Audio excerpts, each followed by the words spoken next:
Hey guys, कैसे हैं आप सब। I hope you are doing well. I am Sandeep, welcome to CSC circle. तो हम लोग डिस्कस कर रहे थे यूपीएससी 2020 टेस्ट सीरीज, ठीक है। और ये विजन आईएएस की टेस्ट सीरीज है। टेस्ट सीरीज नंबर 4 है, ठीक है। 4 का फर्स्ट पार्ट है, इसका सेकेंड पार्ट आप लोगों को कल मिल जाएगा।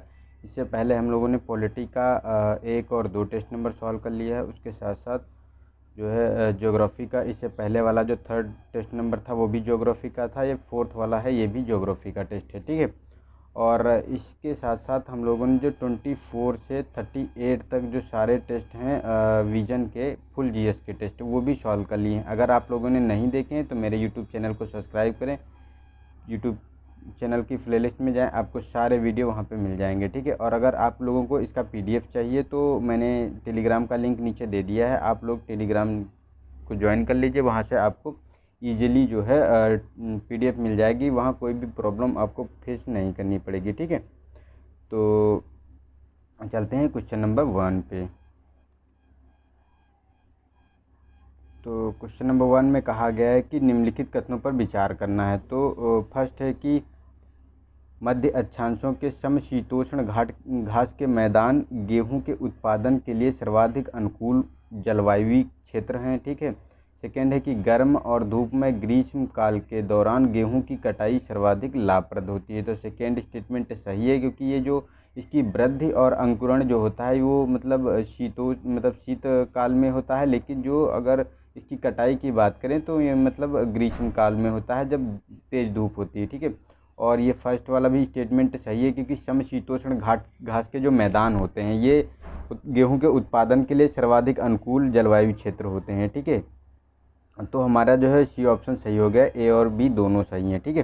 चलते नेक्स्ट क्वेश्चन पे। तो नेक्स्ट है कि विश्व भर में जनसंख्या वृद्धि के विकास रुझानों के संदर्भ में निम्नलिखित कथनों पर विचार कीजिए। तो फर्स्ट है कि विगत शताब्दी में विश्व की जनसंख्या 3 गुना से अधिक हो गई है, ठीक है। सेकेंड है कि विगत दशक के दौरान जनसंख्या की वृद्धि दर एशिया में सर्वाधिक रही है। और थर्ड है कि वर्तमान समय में वार्षिक जनसंख्या वृद्धि 2% से अधिक है। तो ये जो भारत की जो वार्षिक जनसंख्या के बारे में बताया गया तो ये गलत है, 2% नहीं है। जो ये अभी 2017 का डाटा था, ठीक है, वर्ल्ड बैंक का, उसकी रिपोर्ट के अनुसार अगर हम बात करें तो वार्षिक जो हमारी जनसंख्या वृद्धि है भारत की तो 1.7 के समथिंग है, ठीक है, 1.7% है। और ये जो कहा गया है कि जनसंख्या वृद्धि के दौरान एशिया की सर्वाधिक जनसंख्या हुई है विगत दशक में, जो 20वीं शताब्दी के बारे में बात की जा रही, तो ये गलत स्टेटमेंट है, क्योंकि एशिया की तो 6 पोजीशन पे लगभग आती है, ठीक है। सबसे ज़्यादा आपको जो देखने को मिलेगी ये अफ्रीका कॉन्टिनेंट जो है, ठीक है, उसकी जनसंख्या वृद्धि है, ये 1.2 आपको देखने को मिलेगी। ये जो इसकी जो अफ्रीका की है इसकी 2.6% देखने को मिलेगी। और अगर वर्ल्ड की जो विगत वर्ष में वर्ल्ड की ग्रोथ रेट की बात करें तो ये 1.2% है, ठीक है। तो हमारे सेकेंड और थर्ड गलत हो जाते हैं, फर्स्ट वाला स्टेटमेंट सही है, सी वाला ऑप्शन सही हो जाता है, ठीक है। चलते हैं नेक्स्ट क्वेश्चन पे। तो नेक्स्ट में कहा गया है कि भारत के निम्नलिखित प्रमुख पत्तनों पर विचार कीजिए। तो फर्स्ट है कि कांडला, विशाखापट्टनम, मारमा, गोवा और पारादीप। तो इसमें जो आपको इसको क्रम में लगाना है कि उत्तर से दक्षिण की ओर आते हुए इनको क्रम में लगाना है कि कौन सबसे पहले पड़ेगा और कौन सबसे लास्ट में पड़ेगा। तो देखो कांडला है गुजरात का पोर्ट है, ठीक है, तो ये आपको गुजरात में सबसे पहले पड़ जाएगा। उसके बाद आपको पारादीप का पड़ेगा जो उड़ीसा में देखने को मिलता है। उसके बाद आपको बात करें तो ये पारादीप के बाद अगर हम बात करें तो ये आपको देखने को मिलेगा जो विशाखापट्टनम का है जो आंध्र प्रदेश का, ठीक है, ये देखने को मिलेगा 3rd पोजीशन पर। और मारमा गोवा ये जो गोवा का है ये 4th पोजीशन पे देखने को मिलेगा। तो हमारा फर्स्ट 4th सेकेंड 3rd, तो हमारा डी ऑप्शन सही हो जाता है, ठीक है। चलते हैं नेक्स्ट क्वेश्चन पे। तो नेक्स्ट है हमारा क्वेश्चन नंबर 4th। इसमें कहा गया है कि निम्नलिखित युग्मों पर विचार कीजिए। तो फर्स्ट है बांध परियोजनाएं हैं और नदियाँ दी हुई है, ठीक है, तो इसको बताना है कि किस पे कौन सी है। तो फर्स्ट है इंदिरा सागर, तो ब्यास नदी है, और कृष्ण राज सागर कृष्णा नदी, मेटूर बांध कावेरी। तो थर्ड वाला स्टेटमेंट हमारा सही है, जो मेटूर बांध है ये कावेरी नदी पर तमिलनाडु में देखने को मिलता है, ठीक है। और ये जो सेकेंड है कृष्ण राज सागर, तो ये कृष्णा नदी पे नहीं है, ये भी कावेरी पे ही आपको देखने को मिलेगा और ये कर्नाटक में है, ठीक है। और इंदिरा सागर की बात करें तो ये ब्यास नदी पे नहीं है, नर्मदा नदी पे है और ये मध्य प्रदेश में पड़ता है, ठीक है। तो हमारे ये स्टेटमेंट गलत हो जाते हैं, तो हमारा थर्ड वाला स्टेटमेंट केवल सही है। ठीक है, चलते नेक्स्ट क्वेश्चन पे। नेक्स्ट में कहा गया है कि यदि दक्षिण एशियाई मुक्त व्यापार क्षेत्र जो है बाफ्टा के बारे में जो बात की गई है, शाफ्टा के बारे में, तो इसके बारे में बताना है कि कौन सा मतलब इससे स्टेटमेंट सही है। तो फर्स्ट है कि यह दक्षिण एशियाई क्षेत्रीय सहयोग संगठन यानी सार्क के देशों का मुक्त व्यापार समझौता है। सेकेंड है कि यह वर्ष 2018 में प्रभावी हुआ था। थर्ड है कि भारत इस समझौते के हस्ताक्षरकर्ता देशों में से एक है। ठीक है, तो ये थर्ड वाला स्टेटमेंट तो हमारा सही है, क्योंकि भारत इसका हस्ताक्षरकर्ता देश है। और ये आपको देखने को मिलेगा इसमें जो ये 2018 में नहीं, ये 2006 में इसकी ये समझौता हुआ था। ठीक है, तो ये गलत हो जाता है स्टेटमेंट। फर्स्ट वाला हमारा सही है, क्योंकि ये दक्षिण एशियाई सहयोग संगठन जो है सार्क, ठीक है, इसके इन देशों के बीच मुक्त व्यापार समझौता है। और इसमें सार्क में अभी देखने को मिलेगा इसके हस्ताक्षरकर्ता देशों की बात करें तो इसमें देखो अफ़गानिस्तान है, भूटान है और मालदीव है, नेपाल है, उसके साथ साथ आपको देखने को मिलेगा पाकिस्तान, श्रीलंका और बांग्लादेश। ठीक है, तो ये सारे इसके हस्ताक्षरकर्ता देश हैं, तो हमारा सी ऑप्शन इसका सही हो जाता है। नेक्स्ट चलते हैं कि निम्नलिखित कथनों को उनके कुल वैश्विक भंडार के अवरोही क्रम में व्यवस्थित कीजिए। तो स्वर्ण है, चांदी है, टाइटेनियम है और टीन है। तो देखो सबसे इनको जो है अवरोही क्रम में मतलब घटने से मतलब इंक्रीजिंग ऑर्डर में लिखना है। तो देखो स्वर्ण भंडार की बात करें कि ये कितना मिलता है, तो देखो इसको ये 42 मिलियन टन मैट्रिक टन आपको देखने को मिलेगा। और चांदी की बात करें तो ये 780 मैट्रिक टन है। ठीक है, और टाइटेनियम की बात करें तो ये आपको लगभग 2,88,000 मिलियन मैट्रिक टन के बीच में देखने को मिलता है। और टीन की बात करें तो ये आपको लगभग 6,000 मैट्रिक टन के करीब है। तो हमारा सबसे कम स्वर्ण का है, उसके बाद चांदी है, फिर टाइटेनियम है और उसके बाद आप नहीं टीन है, उसके बाद टाइटेनियम देखने को मिलेगा। तो हमारा first second fourth third A वाला ऑप्शन हमारा सही हो जाता है। ठीक है, नेक्स्ट चलते हैं क्वेश्चन नंबर 7 पे। इसमें कहा गया कि समान शुद्ध कृषित क्षेत्र और समान जनसंख्या वाले दो देशों एक्स और वाई पर विचार कीजिए। यदि देश एक्स में कृषि अत्यधिक यांत्रिकृत है और वाई की तुलना में इसकी कृषि जनसंख्या अपेक्षाकृत कम है, तो इस संदर्भ में निम्नलिखित कथनों पर विचार कीजिए। तो फर्स्ट है कि देश एक्स में कायिक घनत्व और एक्स वाई से अधिक है। और सेकेंड में बात करें तो इसमें जो बताया गया है कि जो एक्स में कृषि घनत्व देश वाई से अधिक है, तो ये गलत है, क्योंकि इसमें जो वाई से जो कृषि घनत्व एक्स में ज़्यादा देखने को मिलेगा। ठीक है, तो ये स्टेटमेंट गलत है। फर्स्ट वाला भी गलत है, क्योंकि ये कायिक घनत्व यानी फिजियोलॉजिकल डेंसिटी के बारे में जो बात कर रहा है, तो इसका दोनों का समान होगा, क्योंकि कृषि क्षेत्र और जनसंख्या दोनों की समान है यहाँ पे। ठीक है, तो हमारा डी ऑप्शन इसका सही हो जाता है। नेक्स्ट चलते हैं कि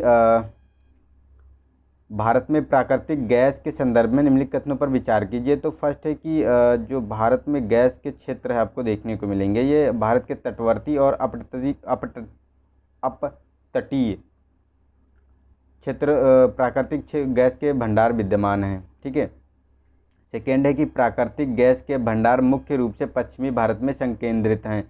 तो इसमें जो आपको बात करें तो ये पश्चिमी भारत में संकेंद्रित नहीं आपको देखने को मिलेगा। जो पूर्वी क्षेत्र है, पूर्वी और उत्तर पूर्वी क्षेत्र, इसमें आपको देखने को मिलेगा उत्तर पूर्वी जो असम वाला क्षेत्र है, ब्रह्मपुत्र डेल्टा वाला। ठीक है, और पूर्वी क्षेत्र में जो ये गोदावरी और नर्मदा का जो डेल्टा गोदावरी और कावेरी का जो डेल्टा देखने को मिलता है। ठीक है, कृष्णा, कावेरी और गोदावरी का डेल्टा, उसमें ये देखने को मिलते हैं क्षेत्र। तो ये हमारा सेकेंड स्टेटमेंट गलत है, फर्स्ट सही है, क्योंकि तटवर्ती और अपतटीय दोनों क्षेत्रों में गैस के भंडार विद्यमान हैं। ठीक है, तो अपतटीय की बात करें तो ये जो हमारा देखने को मिलता है जो तटवर्ती वाला जो मुंबई हाई है। ठीक है, तो ये भी आप देख सकते हैं। तो हमारा फर्स्ट वाला स्टेटमेंट सही हो जाता है और सेकेंड गलत है, तो ए वाला ऑप्शन सही हो गया। नेक्स्ट है कि निम्नलिखित जनसंख्या का कौन सा मापदंड उसके सामाजिक आर्थिक विकास के सूचक हैं। तो फर्स्ट है साक्षरता दर, सेकेंड है व्यावसायिक संरचना और ग्रामीण शहरी संगठन। तो ये तीनों के तीनों आपको स्टेटमेंट सही हैं, क्योंकि आपको जो देखने को मिलेंगे, जो ये सामाजिक आर्थिक विकास के जो मापदंड देखे जाते हैं, ये जनसंख्या के साक्षरता होना चाहिए, जनसंख्या क्या और उसकी व्यवसायिक संरचना कैसी है, अगर अच्छी होगी तो उसका डेवलपमेंट ज़्यादा होगा, आर्थिक विकास ज़्यादा होगा, और ग्रामीण शहरी संगठन कैसा है। ठीक है, तो इन सब बातों पे निर्भर करता है। तो डी ऑप्शन हमारा सही हो जाता है। चलते हैं नेक्स्ट क्वेश्चन में, क्वेश्चन नंबर 10 पे। तो इसमें कहा गया है कि निम्नलिखित में से कौन सा कथन वृद्ध होती जनसंख्या के संदर्भ में सही नहीं है, ये बताना है। देखो गाइज, इन बातों का आप लोग विशेष ध्यान रखा करो कि स्टेटमेंट करेक्ट पूछा गया है या इनकरेक्ट पूछा गया है। ठीक है, तो इसमें इनकरेक्ट पूछा गया है। तो इसमें फर्स्ट है कि यह 20वीं शताब्दी में देखी गई नवीन परिघटना है। ठीक है, सेकेंड है कि वृद्ध जनसंख्या की हिस्सेदारी अनुपातिक रूप से अधिक हो जाती है, और थर्ड है कि यह अधिकांशतः विकसित देशों में देखी जाती है। फोर्थ है कि यह जीवन प्रत्याशा में कमी के कारण देखी जाती है। तो ये गलत स्टेटमेंट है डी वाला, क्योंकि कमी नहीं, इसमें जब जीवन प्रत्याशा अधिक होगी तभी तो वृद्ध अवस्था वाले जो लोग हैं वो बढ़ेंगे। तो ये वाला गलत है, और ये तीनों स्टेटमेंट हमारे सही हैं, क्योंकि जो है इसका अनुपातिक मतलब अनुपातिक हिस्सेदारी अधिक होती है, और अधिकांशतः या विकसित देशों में जहाँ फैसिलिटी अधिक होती है, स्वास्थ्य सुविधाएं अधिक होती हैं, पोषण तत्व तो हमें मिलते रहते हैं, सारी फैसिलिटी मिलती हैं, तो वहाँ ये अधिक देखी जाती है, और ये एक नवीन परिघटना देखी गई है 20वीं शताब्दी की। ठीक है, तो इसका डी ऑप्शन सही है।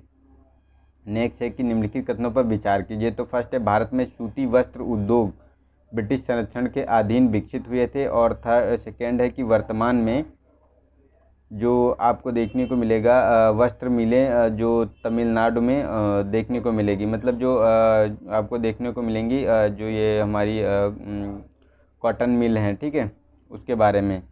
तो ये सेकेंड वाला स्टेटमेंट सही है। वर्तमान में अगर तमिलनाडु की बात करें तो यहाँ पे लगभग आपको देखने को मिलती हैं 752 मिलें। ठीक है, तो ये सबसे अधिक यहाँ पे हैं, और ये ब्रिटिश संरक्षण में इसे संरक्षण प्राप्त नहीं हुआ था, क्योंकि इन्होंने इसे हतोत्साहित किया था, ना कि प्रोत्साहित किया था, क्योंकि इन लोगों ने अपने यहाँ ये मतलब सूती वस्त्रों की इंडस्ट्री को प्रमोट किया था। वहाँ के जो देखने को मिलेगा मानचेस्टर और लिवरपूल हैं। ठीक है, वहाँ पे इन्होंने इंडस्ट्री लगाई थी कॉटन की, और वहाँ से क्या करते थे, इंडिया से ये लोग एक्सपोर्ट करते थे कॉटन का, और वहाँ से जो ब्रिटेन से इंपोर्ट करते थे वस्त्रों का, तो वो कम पैसे में बेचे जाते थे। तो यहाँ के जो कुटीर उद्योग थे वो ध्वस्त हो गए थे। ठीक है, धीरे धीरे उनका वो बेरोजगारी के कगार पे आ गए थे, और ये मतलब हथकरघा जो उद्योग था ये समाप्त होने की कगार पे था। ठीक है, तो उन्होंने हतोत्साहित किया था, ना कि संरक्षण प्रदान किया था। तो हमारा जो है जो सेकेंड स्टेटमेंट इसका सही है, फर्स्ट वाला गलत हो जाता है। नेक्स्ट चलते हैं कि निम्नलिखित कथनों पर विचार कीजिए। तो फर्स्ट है कि कच्चा तेल अपरिष्कृत पेट्रोलियम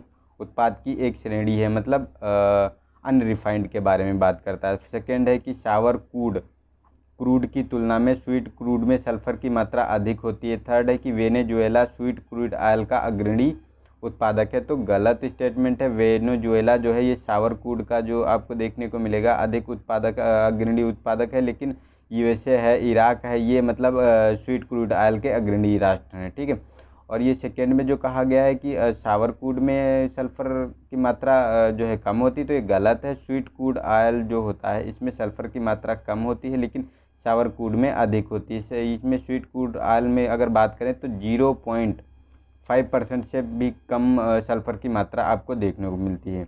फर्स्ट वाला स्टेटमेंट सही है, क्योंकि कच्चा तेल मतलब अनरिफाइंड पेट्रोलियम उत्पाद की एक श्रेणी में आता है। तो सेकेंड ए ऑप्शन सही हो जाता है, केवल एक। नेक्स्ट क्वेश्चन नंबर है हमारा 13 क्वेश्चन नंबर। इसमें कहा गया है कि लिंगानुपात के संदर्भ में निम्नलिखित कथनों पर विचार कीजिए। तो फर्स्ट है कि भारत में लिंगानुपात पुरुषों के पक्ष में है, जबकि वैश्विक महिलाओं के पक्ष में है। सेकेंड है कि अपेक्षाकृत उच्च महिला जनसंख्या अनुपात वाले अधिकांश देश पश्चिमी एशिया में अवस्थित हैं।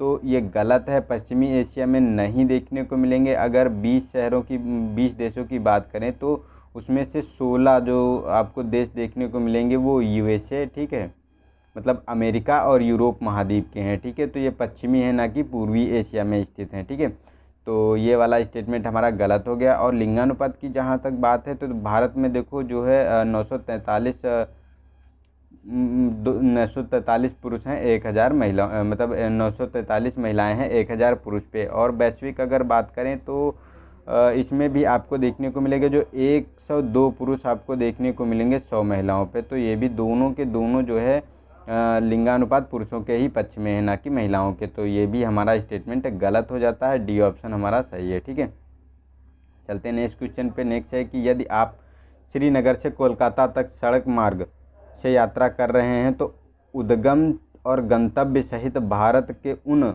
राष्ट्रों की न्यूनतम संख्या क्या होगी जिनसे आप होकर गुजर सकते हैं। तो फर्स्ट है कि 5 और 6, 7 और 8। तो इसमें देखो 5 शहर आपको देखने को मिलेंगे, ए ऑप्शन सही है, क्योंकि आप श्रीनगर से जब जाते हैं तो जम्मू कश्मीर से होकर जाते हैं। ठीक है, जम्मू कश्मीर हो गया, उसके बाद आपको हिमाचल प्रदेश देखने को मिलेगा, और उसके बाद यूपी है, मतलब उत्तर प्रदेश है। उत्तर प्रदेश के साथ साथ आपको जो बात करें तो उत्तर प्रदेश के साथ साथ आपको जो है झारखंड से भी होके गुजरेगा, जो हाईवे जाता है। ठीक है, झारखंड और वेस्ट बंगाल में हमें कोलकाता जाना है तो वेस्ट बंगाल को भी इंक्लूड किया जाएगा। तो ये 5 पूरे टोटल जो है देश मतलब राज्यों से होकर हम गुजरेंगे। ठीक है, नेक्स्ट है कि विगत दशक में भारत के अंतर्राष्ट्रीय व्यापार के संदर्भ में निम्नलिखित कथनों पर विचार कीजिए। तो अंतर्राष्ट्रीय व्यापार के बारे में बताना है तो फर्स्ट है कि भारत के निर्यात और आयात दोनों में निरंतर वृद्धि देखी गई है, और सेकेंड है कि आयात का मूल्य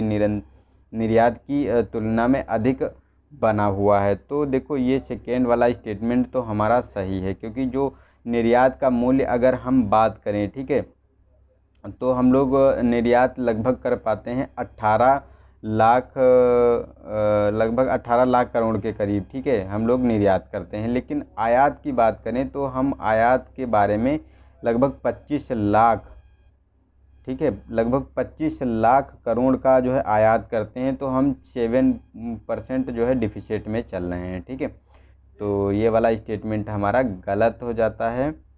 ये वाला सही है सेकेंड वाला, लेकिन फर्स्ट वाला हमारा गलत है, क्योंकि ये वृद्धि तो देखी गई है लेकिन निरंतर वृद्धि नहीं देखी गई है इन चीज़ों में। तो क्योंकि निरंतर वृद्धि ऐसी होती नहीं, ये कभी किसी वर्ष बढ़ जाता है तो किसी वर्ष घट जाता है, तो ऐसे ये मतलब प्रोसेस चलता रहता है। तो हमारा जो है केवल बी ऑप्शन सही हो जाता है, केवल 2 स्टेटमेंट। ठीक है, नेक्स्ट है हमारा 16 क्वेश्चन नंबर। इसमें कहा गया है कि वर्षा जल संचय के परिणाम निम्नलिखित में से कौन से हैं। तो बताना है कि कौन से वर्षा जल संचय के परिणाम हैं। तो फर्स्ट है कि भूजल में फ्लोराइड और नाइट्रेट जैसे संदूषकों का तनुकरण और मृदा अपरदन की रोकथाम, और तटीय क्षेत्रों में लवणीय जल के अंतर्वेधन में कमी। तो ये तीनों के तीनों स्टेटमेंट सही हैं, क्योंकि अगर हम जल संचय कर लेते हैं तो मृदा अपरदन की भी रोकथाम होती है, और तटीय क्षेत्रों में जो जल अंतर्वेदीकरण होता है, ठीक है, इसमें भी कमी देखी जाती है। और जो ये फ्लोराइड और नाइट्रेट के प्रदूषण हैं, इनमें भी कमी आती है। तो हम इसका जो है इस जल का फिर उसका पुनर्प्रयोग भी कर पाते हैं सिंचाई के लिए, अपने तरह तरह के सिंचाई के लिए, और मतलब अन्य चीज़ों के लिए भी यूज़ कर पाते हैं अगर जो, और वाटर रिचार्ज तो इससे हो ही जाता है, ग्राउंड वाटर रिचार्ज। ठीक है, तो ये तीनों स्टेटमेंट सही है, डी वाला ऑप्शन हमारा सही हो जाता है। ठीक है, नेक्स्ट है कि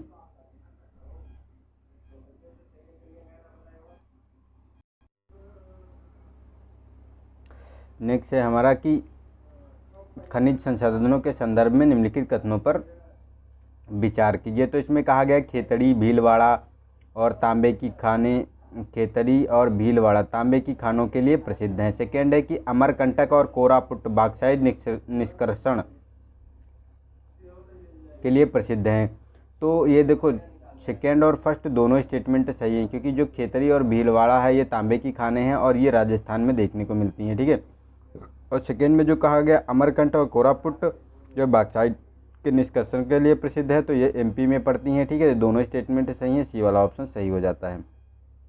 नेक्स्ट है कि भारत में निम्नलिखित में से कौन से शहर जनसंख्या के आधार पर विश्व के शीर्ष 10 सर्वाधिक बड़े महानगरों में शामिल हैं। तो फर्स्ट है कि नई दिल्ली है, मुंबई है, कोलकाता है, चेन्नई है। तो देखो इसमें जो नई दिल्ली और मुंबई 2 देखने को मिलेंगे, जो ये हमारे सर्वाधिक 10 बड़े महानगर हैं उसमें शामिल किए गए हैं। ठीक है, इसमें जो है सबसे जो 10 महासागरों में सबसे ऊपर है, जो इसका सबसे ज़्यादा जो सबसे बड़ा शहर है, तो वो टोक्यो शहर है जो जापान का, वहाँ 37 मिलियन लोग निवास करते हैं। ठीक है, लेकिन नई दिल्ली में बात करें तो यहाँ 29 मिलियन देखने को मिलेंगे, और मुंबई में 20 मिलियन है। ठीक है, तो ये हमारे 1 और 2 स्टेटमेंट सही हो गया है और चेन्नई और कोलकाता गलत स्टेटमेंट हमारे हैं, वो इसमें शामिल नहीं किए गए हैं अभी तक।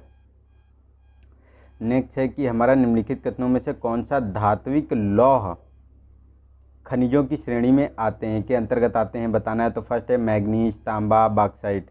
तो इसमें देखो मैंगनीज ये देखने को मिलेगा, ये आपको लौह अयस्क की धात्विक खनिज लौह अयस्क की श्रेणी में आता है। इसके साथ साथ जो लोहा होता है उसे भी जो है धात्विक खनिज लौह अयस्क के अंतर्गत रखा गया है। लेकिन तांबा और बॉक्साइट है इसे खनिज धात्विक खनिज अलौह अयस्क के अंतर्गत रखा गया है। तांबा बॉक्साइट है, एल्युमिनियम है, इसके साथ साथ लेड है, ठीक है। और लेड के साथ साथ आपको देखने को मिलेगा जैसे अन्य जो है ये सब जो खनिज होते हैं उनके बारे में बात करता है। तो हमारा फर्स्ट वाला केवल स्टेटमेंट सही है और सेकंड और थर्ड गलत हैं। नेक्स्ट है कि भारत में जनगणना के संदर्भ में निम्नलिखित कथनों पर विचार कीजिए। तो फर्स्ट है पहली पूर्ण जनगणना 20वीं शताब्दी के प्रथम दशक में आयोजित की गई थी।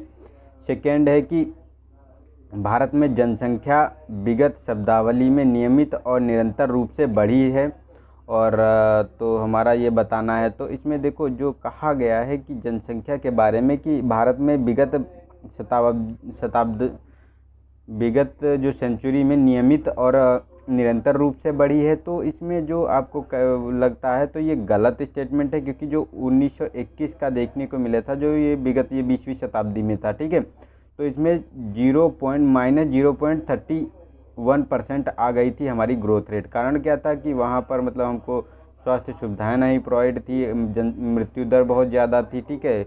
और जन्म दर तो ज़्यादा थी लेकिन मृत्यु दर उसके साथ साथ ज़्यादा थी, क्योंकि मेडिकल फैसिलिटी नहीं थी हमारे पास मतलब, और खाने के लिए अकाल भी इस समय बहुत पड़े थे। तो हमारी जो है ये जनसंख्या दर घट गई थी, ठीक है। तो ये गलत है। और फर्स्ट वाला हमारा जो स्टेटमेंट है ये भी गलत है, क्योंकि ये 20वीं शताब्दी के प्रथम दशक में नहीं देखने को मिलेगी। ये जो 1800 जो आपको 19वीं शताब्दी में ये देखने को मिली थी, ठीक है। जो 1872 में शुरू की गई थी जनगणना और 1881 से नियमित रूप से 10 वर्ष पर कराई जाने लगी थी, ठीक है।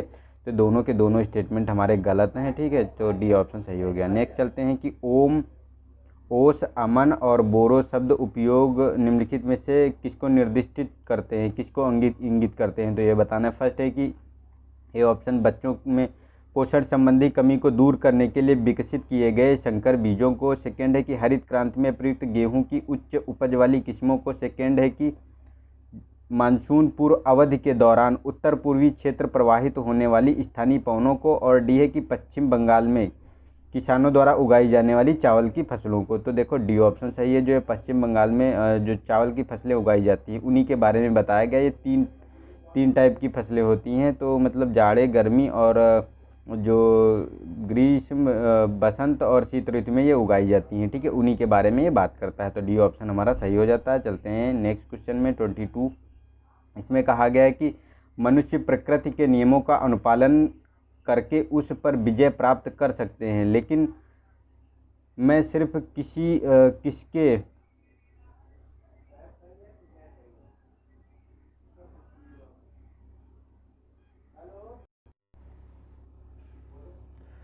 इसमें कहा गया है कि मनुष्य प्रकृति के नियम का अनुपालन कर उस पर विजय प्राप्त कर सकते हैं, निम्नलिखित में से किसके अंतर्गत प्रस्तावित अवधारणा है। तो फर्स्ट है कि पर्यावरण निश्चयवाद, ठीक है। सेकंड बी है कि संभववाद और सी है कि नवनिश्चयवाद और मानवतावाद, ठीक है। तो ये हमारा सी ऑप्शन सही है, जो ये नवनिश्चयवाद इसी के बारे में बात करता है, क्योंकि मनुष्य, इसमें कहा गया था कि मनुष्य प्रकृति के नियमों का अनुपालन करके उस पर विजय प्राप्त कर सकता है। और ये अवधारणा आपको जो दी गई थी, ये मतलब जो ये सिद्धांत था ये ग्रिफिन टेलर ने इस सिद्धांत को दिया था, ठीक है।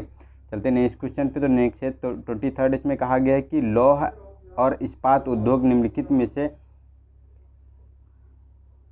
में से कौन से आवश्यक कच्चे माल हैं लौह और इस्पात उद्योग के लिए। तो फर्स्ट है कि कोल और चूना पत्थर, अग्र सहमृतिका। तो अग्र सहमृतिका मतलब जो फायर क्ले होती है उसके बारे में बात करता है। तो ये तीनों के तीनों स्टेटमेंट सही हैं, क्योंकि जो लौह इस्पात उद्योग है उसको जो है उससे जो है प्योर इस्पात जो है स्टील प्राप्त करने के लिए इन तीनों को प्रयोग किया जाता है, तब जाके वो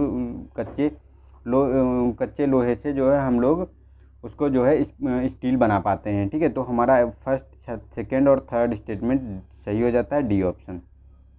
नेक्स्ट है कि भारत में हरित क्रांति के संदर्भ में निम्नलिखित कथनों पर विचार कीजिए। तो फर्स्ट है कि यह केवल कुछ फसलों तक ही सीमित था, और सेकेंड है कि प्रारंभ में इसने देश में कृषि विकास के मामलों में क्षेत्रीय असमानताएं उत्पन्न की है, और थर्ड है कि इसने देश को खाद्यान्न उत्पादन में आत्मनिर्भर बनाया। तो थर्ड वाला स्टेटमेंट तो हमारा सही है, क्योंकि पहले हम बहुत कम जो है प्रोडक्शन कर पाते थे जो फूड ग्रेन का, लेकिन इस समय तो हम 3.80 मिलियन के लगभग कर पा रहे हैं, ठीक है, प्रतिवर्ष। तो ये वाला हमारा इंक्रीजिंग ऑर्डर में बढ़ता जा रहा है।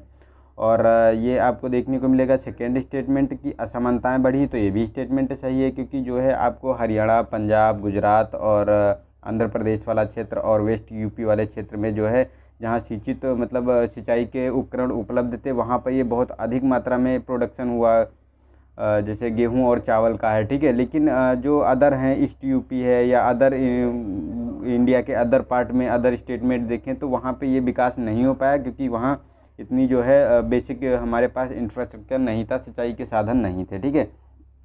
तो ये वाला हमारा गलत है, और ये फर्स्ट वाला हमारा स्टेटमेंट भी सही है। तो तीनों के तीनों स्टेटमेंट हमारे सही हैं, डी ऑप्शन सही हो जाता है इसका, 1, 2 और 3। नेक्स्ट है कि इसमें अंतर्देशीय जलमार्ग दिए हुए हैं और महाद्वीपीय क्षेत्र जिसमें यह स्थित है, ठीक है। तो फर्स्ट है कि राइन जलमार्ग, तो ये यूरोप में है, और जो सेकंड की बात करें तो ग्रेट लेक से सेंट लॉरेंस समुद्री मार्ग, तो ये आपको देखने को मिलेगा उत्तरी अमेरिका में, और ओल्गा जलमार्ग जो है तो ये आपको देखने को मिलेगा ऑस्ट्रेलिया में, ठीक है। तो जो ये ऑस्ट्रेलिया में ओल्गा की बात करते हैं तो ये गलत स्टेटमेंट है, क्योंकि ये आपको रूस जो यूरोप में देखने को मिलेगा, जो रूस वाला पार्ट है, ठीक है। तो ये ओल्गा नदी से होकर जलमार्ग जाता है, और ये काला सागर में यानी ब्लैक सी में गिर जाती है नदी, ठीक है। तो ये जोड़ती है उसको। और ये जो आपको देखने को मिलेगा सेकेंड वाला स्टेटमेंट, तो ग्रेट लेक सेंट लॉरेंस समुद्री मार्ग जो आपको देखने को मिलेगा उत्तरी अमेरिका में देखने को मिलेगा, जो हमारी 5 जो हैं सुपीरियर झील है और इरी है, ओंटारियो है, तो इनसे होकर जो राइन नदी है ये लाकर जो है बाहर समुद्री से हमको अटलांटिक महासागर से जोड़ती है, ठीक है। और फर्स्ट वाला जो स्टेटमेंट है कि राइन जलमार्ग के बारे में, तो देखो ये यूरोप में एक मतलब बहुत ही बेस्ट जलमार्ग है, ठीक है, नदी जलमार्ग है, जो आपको देखने को मिलेगा। ये आपको जर्मनी और नीदरलैंड में देखने को मिलता है, ये यहाँ से कनेक्ट करता है। तो हमारा जो आपको 1 और 2 स्टेटमेंट सही है, थर्ड वाला हमारा गलत हो गया। चलते हैं नेक्स्ट क्वेश्चन पे। नेक्स्ट है हमारा 26, इसमें कहा गया है कि जनगणना 2011 के प्रवासन की गणना में निम्नलिखित में से किन आधारों का उपयोग किया गया था। तो फर्स्ट है रेल यातायात के आंकड़े, जन्म स्थान और निवास स्थान।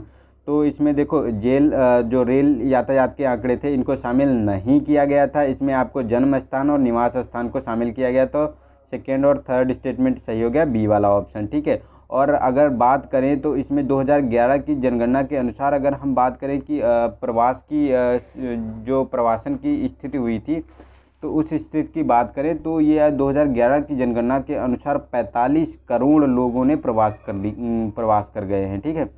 तो ये भी डाटा आप लोग याद रख सकते हैं। तो हमारा बी ऑप्शन सही हो गया। नेक्स्ट चलते हैं कि निम्नलिखित में से कौन से आयु लिंग पिरामिड आकार जनसंख्या वृद्धि की संबंधित प्रवृत्ति के साथ सुमेलित हैं। तो पिरामिडी आकार दिया हुआ है और जनसंख्या वृद्धि प्रवृत्ति दी गई है, ठीक है। तो फर्स्ट है घंटाकार, तो स्थिर जनसंख्या, और त्रिभुजाकार तो विस्तारित जनसंख्या, ठीक है। और अगर थर्ड की बात करें तो उल्टा पिरामिड, तो ये ह्रासमान जनसंख्या। तो जो ये हमारा बात करें तो ये वाला थर्ड वाला तो गलत है, क्योंकि ये उल्टा पिरामिड नहीं होता है। लगभग ये आपको देखने को मिलेगा पान के आकार का ये आकार होता है, ठीक है, क्योंकि नीचे सकरा होता है, बीच में जो है ये चौड़ा होता है, और उसके बाद फिर ऊपर की तरफ सकरा हो जाता है। तो ये ऐसी जो है जनसंख्या का ये ऐसा पिरामिडी आकार आपको जापान या मतलब जापान में देखने को मिलेगा, या डेवलप कंट्री जो हैं, ठीक है, वहाँ पे। और फर्स्ट एंड सेकंड स्टेटमेंट सही है, क्योंकि घंटाकार वाला जो स्थिति होती है ये ऑस्ट्रेलिया में देखने को मिलेगी, और त्रिभुजाकार जो स्थिति है ये आपको देखने को मिलेगी जो नाइजीरिया वाले क्षेत्र में है, ठीक है। तो हमारे जो है 1 और 2 स्टेटमेंट सही है, थर्ड वाला गलत है, ए ऑप्शन सही हो जाता है। नेक्स्ट है 28, इसमें कहा गया है कि निम्नलिखित में से कौन सी रोपड़ कृषि की विशेषताएं हैं। तो फर्स्ट है कि अत्यधिक पूंजी निवेश, सेकेंड है कि बहुफसल विशेषीकरण, और कृषि की वैज्ञानिक पद्धति, और उच्च वैज्ञानिक कुशल कार्यबल। तो ये देखो जो ये हमारी कृषि की जो रोपड़ किस्में होती हैं, यानी जिन्हें हम रोपाई के द्वारा जो प्लांटेशन करते हैं, ठीक है। तो इसमें देखो उच्च कुशल कार्यबल की आवश्यकता नहीं है, इसमें जो है निम्न कार्यबल यानी श्रम बल की आवश्यकता होती है। और इसमें जो ये थर्ड वाला स्टेटमेंट सही है, कृषि वैज्ञानिक पद्धति से ये खेती की जाती है और इसमें अत्यधिक पूंजी निवेश की आवश्यकता होती है। लेकिन ये बहुफसली फसल एक विशेषीकरण नहीं होता, ये एकल फसल विशेषीकरण होता है। जैसे हम प्लांटेशन करने चाहते हैं तो गन्ने का कर दिया, या मतलब जैसे आपको बात करें तो चाय का प्लांटेशन कर दिया, तो उसमें एक ही क्रॉप को हम उगा सकते हैं, ना कि मतलब कई प्रकार की। तो हमारा 1 और 3 स्टेटमेंट सही हो जाता है, 2 और 4 गलत हो जाते हैं, तो बी ऑप्शन सही है। नेक्स्ट चलते हैं क्वेश्चन नंबर 29 में। तो इसमें कहा गया फ्लूट लूज उद्योग के संदर्भ में निम्नलिखित कथनों पर विचार कीजिए। तो फ्लूट लूज उद्योग ऐसे उद्योग होते हैं जिसमें अवस्थिति का अपेक्षाकृत अधिक स्वतंत्र रूप से चयन किया जाता है। ठीक है। सेकेंड है कि सूती वस्त्र उद्योग फूट लूज उद्योग का एक उदाहरण है। तो इसमें जो सूती उद्योग होता है ये फूट लूज उद्योग का उदाहरण नहीं होता है, क्योंकि फूट लूज उद्योग वो उद्योग होते हैं जिसमें जो है कुशल श्रम बल की आवश्यकता होती है। ठीक है। और ये क्या होते हैं कि जो मतलब बेसिक चीज़ों के अलावा, मतलब ये जैसे पुर्जे नहीं होते हैं, पुर्जों को असेंबल करके ये बनाए जाते हैं। तो इन्हें जो है कहीं भी स्थापित किया जा सकता है। इनके लिए वैसे तो अगर तुम्हारा जो कॉरिडोर होते हैं उनके करीब हो तो ज़्यादा बेटर होता है। और इसमें कुशल श्रमिक की आवश्यकता होती है और इसमें कच्चे माल की आवश्यकता नहीं होती। इसमें पुर्जे यानी मतलब कच्चे माल से तैयार मटेरियल से इसमें आवश्यकता होती है। ठीक है। तो ये हमारा स्टेटमेंट जो है सही हो जाता है फर्स्ट वाला, सेकेंड वाला गलत है। और इसमें जो गैर फूट लूज उद्योग में कौन कौन से आते हैं, तो सूती वस्त्र उद्योग हो गया, चीनी उद्योग हो गया, चाय उद्योग हो गया, जूट उद्योग है, ये हमारे गैर फ्रूट लूज उद्योग में आते हैं। तो हमारा जो है स्टेटमेंट फर्स्ट वाला ऑप्शन ए सही हो जाता है। ठीक है। नेक्स्ट चलते हैं 30 क्वेश्चन नंबर। इसमें कहा गया कि निम्नलिखित में से कौन सा कथन जनसंख्या वृद्धि और विकास के माल्थसवादी दृष्टिकोण का सर्वाधिक वर्णन करता है। तो माल्थस का क्या दृष्टिकोण था, उन्होंने क्या सिद्धांत दिया था, उसके बारे में बताना है। तो फर्स्ट है कि जनसंख्या वृद्धि संभाव्य रूप से चर घातांकी होती है, जबकि संसाधनों की वृद्धि रैखिक रूप से होती है। ठीक है। सेकेंड है कि पूंजीवादी व्यवस्था की अनुपस्थिति में जनसंख्या में वृद्धि होने पर संपदा में वृद्धि होती है। थर्ड है कि जनसंख्या देश के आर्थिक विकास के अनुरूप पूर्वानुमान योग्य चरणों के साथ बढ़ती है। और थर्ड है डी ऑप्शन है कि जनसंख्या वृद्धि से उत्पन्न होने वाली समस्याओं का समाधान अनुसंधान और विकास में निवेश के माध्यम से हो सकता है। तो इसमें देखो फर्स्ट वाला स्टेटमेंट सही है, क्योंकि माल्थस ने यही सिद्धांत दिया था कि जनसंख्या वृद्धि संभाव्य रूप से चर घातांकी होती है, जबकि संसाधनों की वृद्धि रैखिक रूप से होती है। इसे अगर हम बात करें तो ग्राफ के साथ समझ लेते हैं। तो जैसे संसाधन जो है ऐसे रैखिक आकार में बढ़ते हैं, लेकिन जो जनसंख्या होती है ये ऐसे मतलब घातांकी आकार में बहुत तेज़ी से बढ़ती है। ठीक है। उसी के बारे में ये बात की गई है। तो हमारा जो स्टेटमेंट सही हो जाता है, तो फर्स्ट वाला ए वाला ऑप्शन सही हो जाता है। चलते हैं नेक्स्ट क्वेश्चन पे। तो नेक्स्ट क्वेश्चन में कहा गया है कि नेक्स्ट क्वेश्चन है हमारा 31। इसमें ओपेक देशों में प्रमाणित कच्चे तेल के भंडार के संदर्भ में विचार करना है कि कौन सा स्टेटमेंट सही है। ठीक है। तो सऊदी अरब की प्रमाणित कच्चे तेल के भंडार में उच्चतम हिस्सेदारी है। और सेकेंड है कि इक्वाडोर की प्रमाणित कच्चे तेल के भंडार में न्यूनतम हिस्सेदारी है। तो ये गलत है, इक्वाडोर नहीं है सेकेंड स्टेटमेंट। इसमें आपको देखने को मिलेगा जो इक्वेटोरियल गिनी है, तो वहाँ सबसे कम जो है कच्चे तेल के भंडार हैं जो ओपेक कंट्री है। ठीक है। और ये जो फर्स्ट वाला स्टेटमेंट है इसमें सऊदी अरब में भी ये गलत स्टेटमेंट है, क्योंकि ये आपको वेनेजुएला में देखने को मिलेगा। कच्चे तेल के भंडार जो है बहुत सबसे फर्स्ट पोजीशन में यहाँ सबसे ज़्यादा हैं, सेकेंड पोजीशन में सऊदी अरब में देखने को मिलते हैं। तो दोनों स्टेटमेंट गलत हैं, डी ऑप्शन सही हो गया।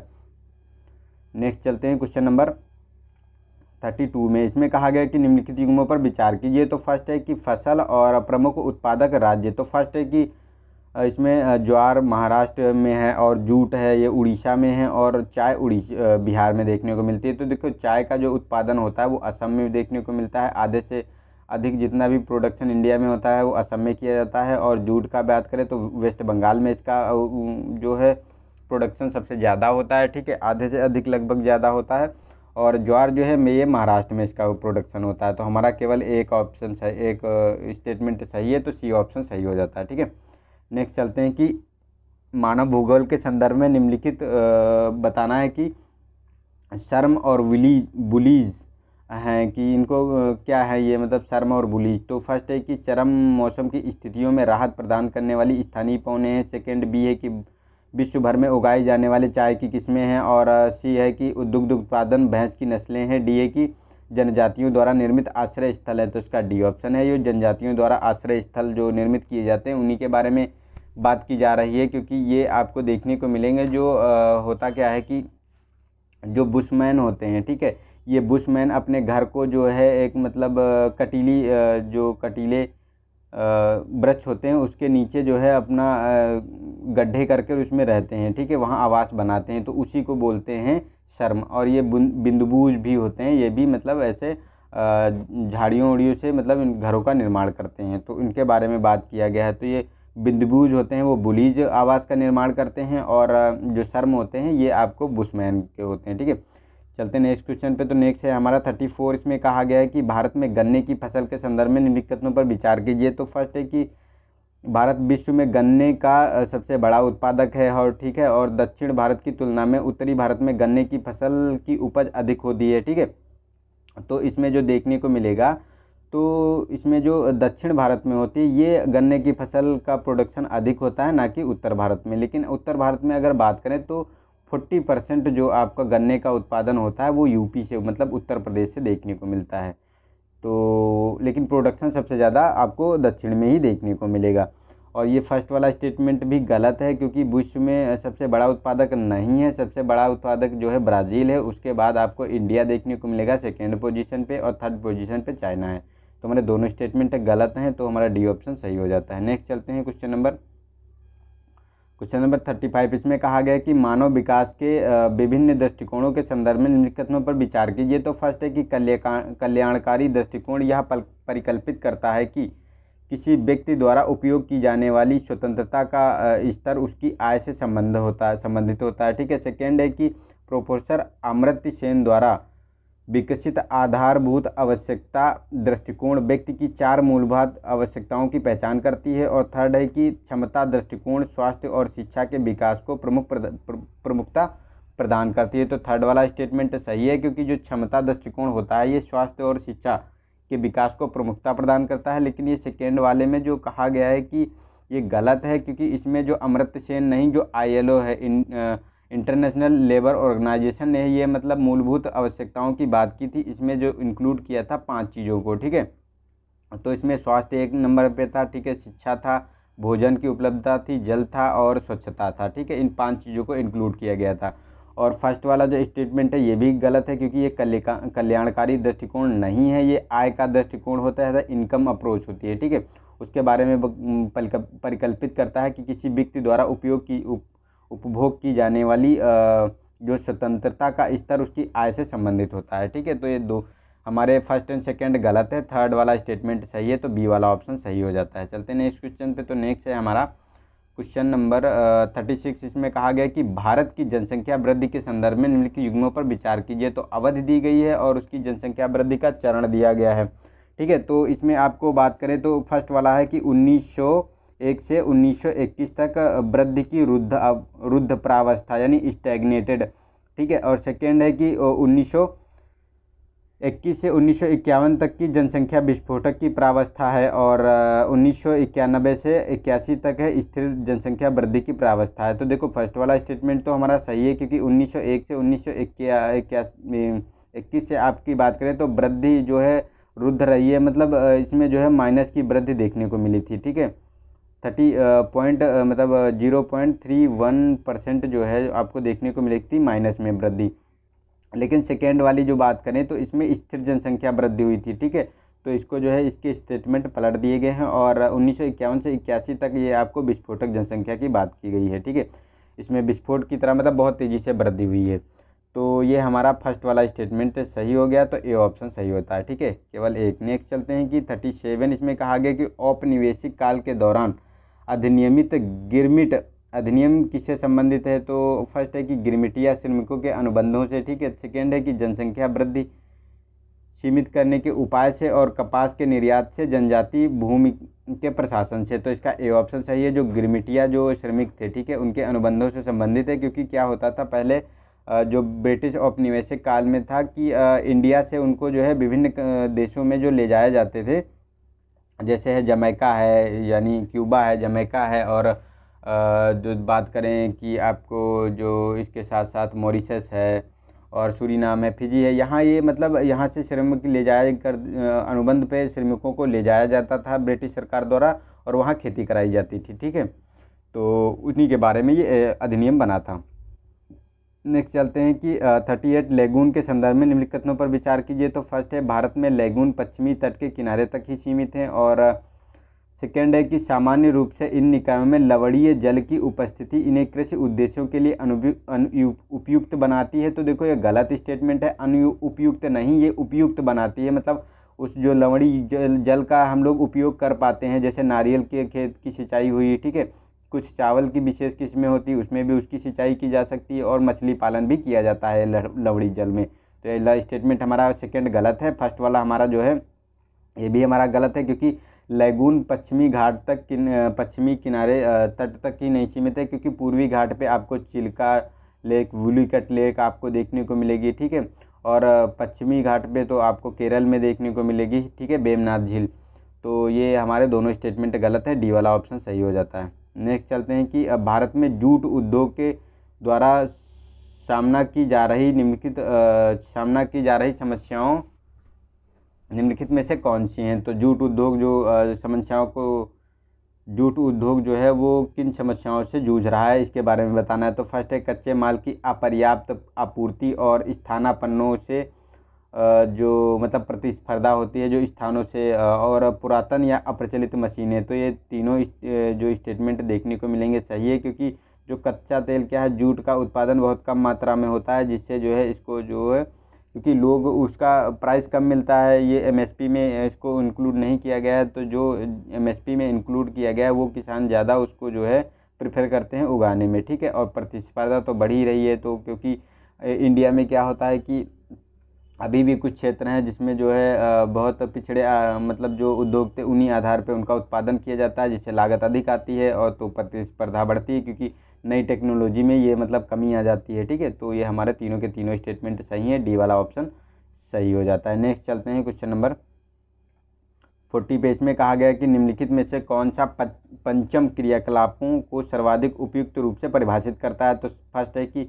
दक्षता में सुधार लाने के लिए, लागत कम करने के लिए किसी बाहरी एजेंसी का अनुबंध पर कार्य प्रदान करना। ठीक है, सेकेंड है कि वर्तमान और नए विचारों के सृजन, पुनरावस्था और व्याख्या पर केंद्रित गतिविधियां हैं। ठीक है, सी ऑप्शन है कि डेटा चोरी और साइबर धोखाधड़ी की और निर्देशित अवैध गतिविधियां हैं। ठीक है, डी ऑप्शन है कि विशेष रूप से सैन्य निगरानी के लिए अभिकल्पित अत्यंत गोपनीय असूचना गतिविधियां हैं। ठीक है, तो इसमें जो बात करें तो ये जो हमारे थे बी ऑप्शन ये इसका सही है, क्योंकि वर्तमान में नए विचारों के सृजन और पुनरावस्था का व्याख्या पर केंद्रित गतिविधियां थी। ठीक है, उन्हीं के बारे में कहा जाता है और इन्हें गोल्डन कॉलर वर्कर बोला जाता था। ठीक है, तो हमारा बी ऑप्शन सही हो जाता है। इसमें चलते हैं नेक्स्ट क्वेश्चन पे। तो नेक्स्ट है कि निम्नलिखित युग्मों पर विचार कीजिए। तो श्रमिक के प्रकार हैं और संबद्ध क्रियाकलाप हैं। तो ब्लू कॉलर की बात करें तो प्राथमिक क्रियाकलाप से संबंधित है, गोल्डन कॉलर तो पंचम क्रियाकलाप से, और रेड कॉलर तो ये आपको देखने को मिलेगी औद्योगिक श्रमिक से। तो इसमें देखो आपको जो रेड कॉलर वाले देखने को मिलेंगे ये आपको जो देखने को मिलते हैं प्राथमिक क्रियाकलाप से, और ब्लू कॉलर जो है ये उद्योग श्रमिक होते हैं, और गोल्डन कॉलर जो ये आपको जो पंचम क्रियाकलाप में अभी जिसके बात की हमने पहले वाले क्वेश्चन में। ठीक है, और एक इसके साथ साथ आपको एक वाइट कॉलर भी होते हैं जो आपको देखने को मिलते हैं, जो मतलब इंडस्ट्री में होते हैं, और मतलब वो एक मतलब विशेष प्रकार के स्पेशलिस्ट टाइप के होते हैं। ठीक है, जो उनको प्रशिक्षण उसके बारे में प्राप्त होता है, तो उनके बारे में बात की गई है। तो हमारा जो स्टेटमेंट है सेकेंड सही है और फर्स्ट एंड थर्ड गलत है, बी ऑप्शन सही हो गया। नेक्स्ट चलते हैं कि 72 में इसमें कहा गया है कि नदी के दोनों किनारों पर विस्तृत और पुल संबद्ध ग्रामीण बस्तियों को कहा जाता है। तो फर्स्ट है टी आकार की बस्तियां, दोहरे ग्राम और रैखिक प्रतिरूप की बस्तियां, क्रॉस आकार की बस्तियां। तो इसका बी ऑप्शन सही है, ये दोहरे ग्राम जो हुआ करते हैं, क्योंकि क्या करते हैं कि ये जब नदी के किनारे होते हैं, जैसे ये नदी है इसका इधर किनारा, यहाँ पे भी आपको आवास देखने को मिलेगा, यहाँ पे आवास देखने को मिलेगा, और इसमें जो पुल होता है, ठीक है, तो इसके आवागमन के लिए जो है वो प्रदान करता है उसका और ट्रांसपोर्ट, और इसके साथ साथ नाव के द्वारा भी हम लोग इसमें जो है करते हैं। तो ये दोनों स्टेटमेंट हमारे मतलब बी वाला ऑप्शन इसका सही हो जाता है। नेक्स्ट चलते हैं कि कारगंडा बेसिन और दामोदर घाटी और सांगसी घाटी निम्नलिखित में से किन खनिज भंडार के लिए प्रसिद्ध है? तो कोयला ए है, बी पेट्रोलियम, सी स्वर्ण भंडार और डी बॉक्साइट है। तो इसका देखो ए ऑप्शन सही है, ये कोयला के भंडार हैं। ये कारगंडा बेसिन की जो बात करें हम, तो जो ये कारगंडा बेसिन होता है, ठीक है, तो कारगंडा बेसिन आपको देखने को मिलता है, जैसे जो ये क्षेत्र हमारा होता है कारगंडा बेसिन वाला, तो ये कजाकिस्तान का क्षेत्र है। इसमें जो है कोयले का उत्पादन बहुत भारी मात्रा में होता है, बहुत फेमस है कोयले के उत्पादन में। और दामोदर घाटी की बात करें तो ये हमारा भारत का जो वेस्ट बंगाल वाले क्षेत्र में ये आपको देखने को मिलता है, ठीक है, कोयला उत्पादन होता है। और सांगसी घाटी की बात करें तो ये चाइना में ये कोयला उत्पादन क्षेत्र है, ठीक है।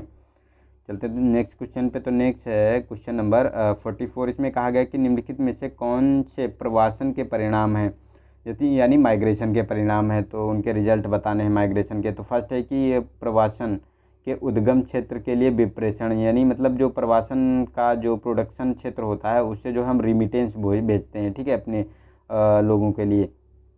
और सेकेंड है कि शहरी क्षेत्रों में भौतिक अवसंरचना पर दबाव। और थर्ड है कि गंतव्य क्षेत्र में सामाजिक संस्कृति का विकास। तो इसमें देखो ये तीनों के तीनों स्टेटमेंट सही हैं, क्योंकि जब हम माइग्रेशन करते हैं, जैसे इंडिया से हमने जो हमारे सऊदी अरब वाला क्षेत्र है या मतलब इधर हम लोग ज़्यादा जाते हैं, तो इंडिया से अगर यहाँ गए तो हम इंडिया की भी संस्कृति वहाँ ले जाएंगे, तो हम जहाँ रहेंगे तो अपनी वेशभूषा और संस्कृति का वहाँ भी मिश्रण हो जाता है। और उस शहरी क्षेत्र की अवसंरचना पर दबाव पड़ता है, क्योंकि हम एक क्षेत्र से दूसरे क्षेत्र में जाते हैं, जो वहाँ की प्राकृतिक जनसंख्या ना हो के हम लोग मतलब ऐसे ही चले जाते हैं, ठीक है, तो ये भी उसकी अवसंरचना पर भी दबाव पड़ता है। और हम लोग ये रिमिटेंस भी अपने क्षेत्र को यहाँ पर भेजते हैं, जैसे सऊदी अरब से इंडिया में रिमिटेंस भेजते हैं, ठीक है। तो ये तीनों परिणाम हो सकते हैं इसके, तो हमारा डी ऑप्शन सही हो जाता है।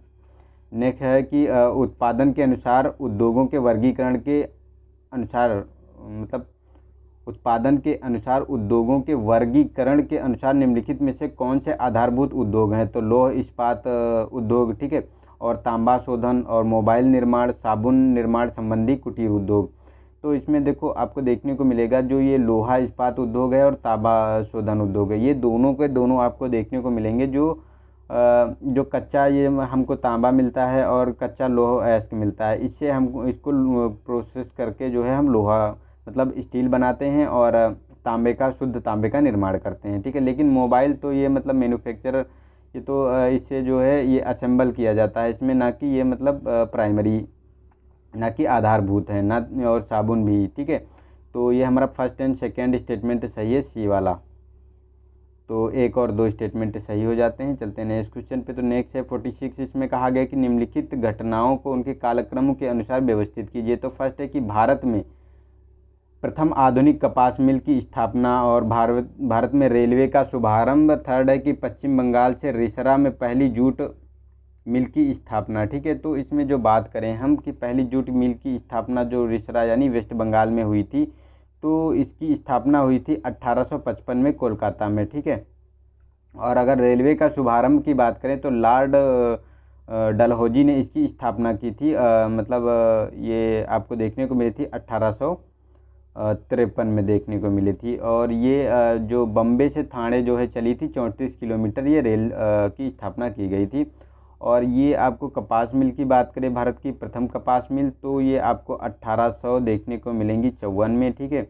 ये मुंबई में देखने को मिली थी। तो हमारा सबसे पहले जो है रेलवे चला है, ठीक है। तो सेकेंड और फर्स्ट यानी कपास मिल सेकेंड पोजीशन पे आएगी, और जो जूट मिल है थर्ड पोजीशन पे आएगी। तो हमारा सेकेंड, फर्स्ट और थर्ड हो जाएगा, second first third, B option हमारा सही हो जाता है, ठीक है।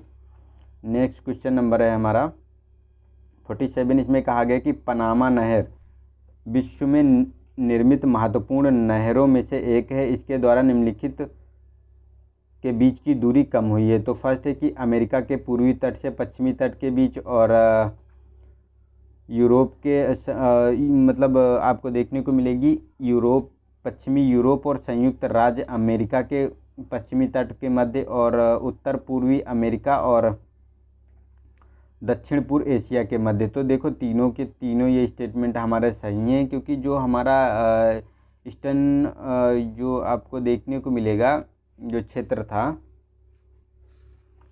जो अमेरिका का, ठीक है, तो जो हमारा पूर्वी अमेरिका का क्षेत्र था इसमें भी दूरी कम हुई है, क्योंकि जो ये अमेरिका वाला क्षेत्र आपको देखने को मिलता है ये लैटिन अमेरिका के जो कंट्री होते हैं, ठीक है, उन्हीं के बारे में ये बात करता है। तो यहाँ पे ये आपको देखने को मिलता है, यहाँ पे ये पनामा नहर बनाई गई है, जिससे इस वाले क्षेत्र का और इस वाले क्षेत्र का जो है ये बहुत कम जो है आपको देखने को मिलेगा दूरी हो गई। वरना ये पूरा मतलब या तो ये नॉर्थ वाला जो हमारा दक्षिणी अमेरिका है इसको पूरा राउंड करके जाना पड़ता था। तो इन दोनों के बीच में आपको बात करें तो लगभग जो न्यूयॉर्क है और इधर कैलिफोर्निया है, ठीक है, इनके बीच की अगर दूरी की बात करें तो हम लगभग 13,000 किलोमीटर की दूरी कम हुई है इसमें, ठीक है।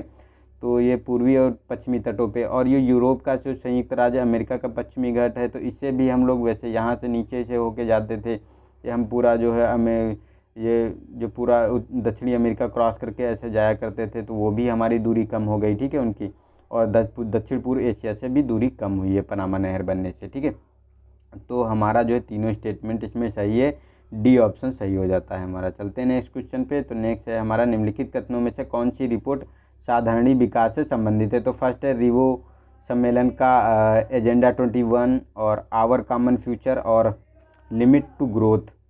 तो ये जो साधारणी विकास के तीनों ये भी स्टेटमेंट सही आपको देखने को मिलेंगे, क्योंकि रियो जो सम्मेलन हुआ था पृथ्वी का प्रथम अर्थ समिट हुई थी जो प्रथम जो ब्राज़ील में रियो दो जनेरियो ब्राज़ील में, वहीं पे ये मतलब एजेंडा 21 रखा गया था सतत विकास के लिए। और ये आवर टू कॉमन फ्यूचर की बात करें तो इसमें भी ये ब्रेडलैंड जो रिपोर्ट आई थी, ठीक है, वो आवर कॉमन फ्यूचर पर संबंधित थी, साधारणी विकास पर, ठीक है। और ये जो ग्रोथ लिमिट टू ग्रोथ जो है ये आपको क्लब ऑफ रोम द्वारा तैयार की गई थी, जो इसे भी साधारणी विकास के रूप में ही देखा जाता है। तो हमारे तीनों स्टेटमेंट सही हैं, डी वाला ऑप्शन सही हो जाता है। नेक्स्ट चलते हैं 49। इसमें कहा गया है कि निम्नलिखित में से कौन सा पद मानव विकास की अवधारणा को सर्वाधिक उपयुक्त परिभाषित करता है। तो मतलब सबसे अच्छा परिभाषित करता है मानव विकास को। तो फर्स्ट है कि किसी देश में निर्धनता उन्मूलन, सेकेंड है कि किसी देश की आर्थिक समृद्धि और लोगों के विकल्प में वृद्धि और अनेक सुविधाओं की उपलब्धता। तो देखो इसमें जो बात की गई है कि मानव विकास की, तो सी वाला ऑप्शन सही है, क्योंकि लोगों को के पास जब विकल्प होते हैं मतलब ऑप्शंस होते हैं हमारे पास, कि जैसे अभी एक ही कोई मतलब जैसे अभी हमें कुछ खाने की ज़रूरत हुई तो हमारे पास क्या है कि ब्रेड है, ठीक है, और हमारे पास रोटी है, उसके साथ साथ हमारे पास चाउमीन है, बर्गर है, पिज़्ज़ा है, और तो हम मतलब इसमें ऑप्शन सेलेक्ट कर सकते हैं कि हमको क्या खाना है, किससे हमारा मतलब अच्छा हमारे लिए परफेक्ट रहेगा, ठीक है, और क्या उनका इंटरेस्ट है। तो इसमें जो है इसी के साथ साथ तो ये देखने को मिलता है, अगर यहाँ पे केवल रोटी ही आपके पास उपलब्ध है तो आपके पास कोई ऑप्शन नहीं है, आपका मन करे या ना करे लेकिन आपको खाना पड़ेगा। इसी तरह अगर जैसे कोई काम करना है, अगर आपके पास ऑप्शन नहीं है तो आप उस काम को जिसको नहीं करना चाहते वो करेंगे, तो उसमें आपकी क्रिएटिविटी नहीं निकल के आएगी। इसीलिए ये मतलब ह्यूमन डेवलपमेंट की अवधारणा ये दी गई थी। तो ये जो अवधारणा आपको देखने को मिली थी ये डॉक्टर महबूब अल हक के द्वारा ये दी गई थी, ठीक है, जीवन को बेहतर बनाने के लिए। तो ये हमारा नेक्स्ट है 50 क्वेश्चन नंबर। इसमें कहा गया कि इस जनजाति के सदस्य कालाहारी स्थल के घुमतू पशुचारक और खाद्य संग्राहक हैं, जो स्वयं की रक्षा और शिकार करने हेतु भाले, धनुष और विषभुजों तीरों जैसे हथियारों का हथियार रखते हैं। और ये ना तो पशुओं को पालतू बनाते हैं और ना ही कृषि गतिविधियों में संलग्न होते हैं। तो इसमें कौन सा स्टेटमेंट सबसे मतलब किस जनजाति के बारे में बताया गया है। तो बुशमैन है, बिंदबू है, बेदुइन है और तुआरेग है। तो इसमें आपको देखने को मिलेगा जो ये इसमें जो है ये ऑप्शन सही है, ये बुशमैन जो है कालाहारी मरुस्थल में ये आपको देखने को मिलेंगे। यही मतलब ये पालतू पशुओं को भी नहीं बनाते हैं ये लोग और कृषि गतिविधि भी नहीं करते हैं, ठीक है। और ये जो कटीली झाड़ियाँ होती हैं उनके नीचे गड्ढे खोदकर वहाँ अपना निवास स्थल बनाते हैं। और ये खाद्य संग्राहक होते हैं, ठीक है। और पशुचारक यानी घूमतू होते हैं, ठीक है। अपनी स्वयं की रक्षा के लिए भाले, धनुष और विष बुझे तीरों का भी उपयोग करते हैं, ठीक है। तो हमारा ए ऑप्शन इसका सही हो जाता है, ठीक है। तो यहाँ हम लोगों ने 50 क्वेश्चन पूरे कर लिए हैं। इसका सेकेंड वाला पार्ट आपको कल मिल जाएगा, ठीक है। तो आप लोग निश्चिंत रहिए और मैं जितना हो सकेगा उतना मैं करा रहा हूँ आप लोगों को, ठीक है। तो जो है वीडियो अगर पसंद आया हो, छोटा सा ये हमारा जो डिस्कशन था, तो पसंद आया हो तो इसे लाइक करें, अपने दोस्तों को शेयर करना बिल्कुल भी ना भूलें, ठीक है। और इसके साथ साथ अगर वीडियो को सब्सक्राइब, मेरे चैनल को सब्सक्राइब नहीं किया है तो तुरंत सब्सक्राइब करके नोटिफिकेशन जो बेल है उस पर प्रेस कर लीजिए ताकि आपको नोटिफिकेशन उसका मिल जाए, ठीक है। जो भी मैं वीडियो अपलोड करूं, तो आप लोग इसको एंजॉय कर सकते हैं और अपनी प्रैक्टिस जो है जारी रख सकते हैं। इसके साथ साथ आप अपनी जो है पढ़ाई भी रखिए, अच्छी पढ़ाई के लिए अच्छा रिवीजन इस समय करते रहिए और प्रैक्टिस करते रहिए। साथ साथ जो है अपने स्वास्थ्य का भी ध्यान रखिएगा, ठीक है। तो आज का ये कैसा लगा मेरा ये नन्हा सा प्यारा सा जो डिस्कशन, इसके बारे में आप लोग बता सकते हैं, ठीक है। तो आज के लिए इतना ही, मिलते हैं नेक्स्ट वीडियो में। तब तक के लिए नमस्कार, जय हिंद, जय भारत।